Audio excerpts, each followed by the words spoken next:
ভারতের উপর নতুন করে 25% শুল্ক আরোপ করেছে যুক্তরাষ্ট্র। আগের নির্ধারিত 25 এবং নতুন নির্ধারণ করা 25% মিলে এখন থেকে যুক্তরাষ্ট্রের পণ্য রপ্তানি করলে ভারতকে মোট 50% শুল্ক দিতে হবে।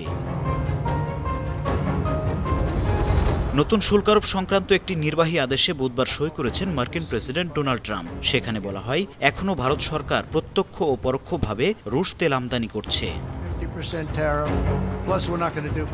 রুশ তেল কিনে ভারত ইউক্রেন যুদ্ধে রাশিয়াকে সহযোগিতা করছে, এমন অভিযোগ তুলে গেল মঙ্গলবার নয়াদিল্লির উপর অতিরিক্ত শুল্ক আরোপের হুমকি দিয়েছিলেন মার্কিন প্রেসিডেন্ট। ওই আলটিমেটামের 24 ঘণ্টা না পেরোতেই অতিরিক্ত 25% আরোপ করল ওয়াশিংটন। এ বিষয়ে ভারতের পররাষ্ট্র মন্ত্রণালয় জানিয়েছে, তাদের দেশের স্বার্থে প্রয়োজনীয় সবকিছু করবে। আন্তর্জাতিক ডেস্ক, 52 টিভি।